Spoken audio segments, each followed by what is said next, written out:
And that's why an actor's craft is an evolution of love.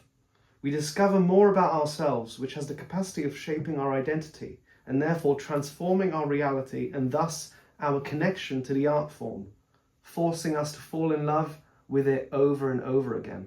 There was something very interesting that happened in my 20s, which was I was on stage doing stand-up all the time. And sometimes I got the laughs, sometimes I didn't. I was still working my way through it.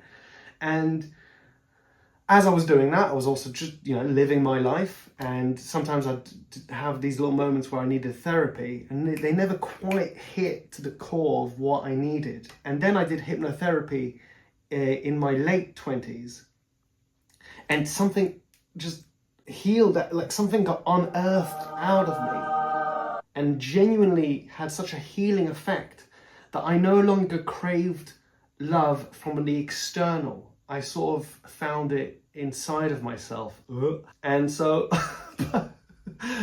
but it was really useful. And what I then discovered was that I no longer had the same hunger to get on stage, which was weird. And I really actually missed being on stage, but I just no longer had that need, which is, you might say, is actually a healthy thing.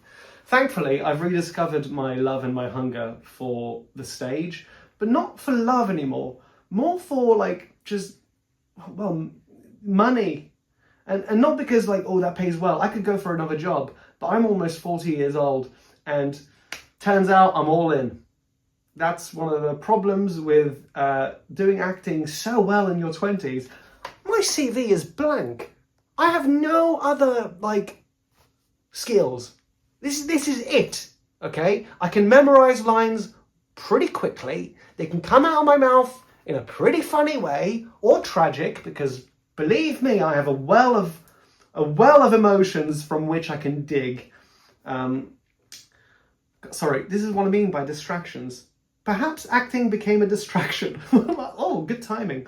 A way to escape my life, put on the mask of another so that I may briefly forget the world beyond the stage. And that's why an actor's craft is an evolution of love. We discover more about ourselves, which has the capacity of shaping our identity and therefore transforming our reality and thus our connection to the art form, forcing us to fall in love with it over and over again. Okay. A bit of poetry there, it's quite nice.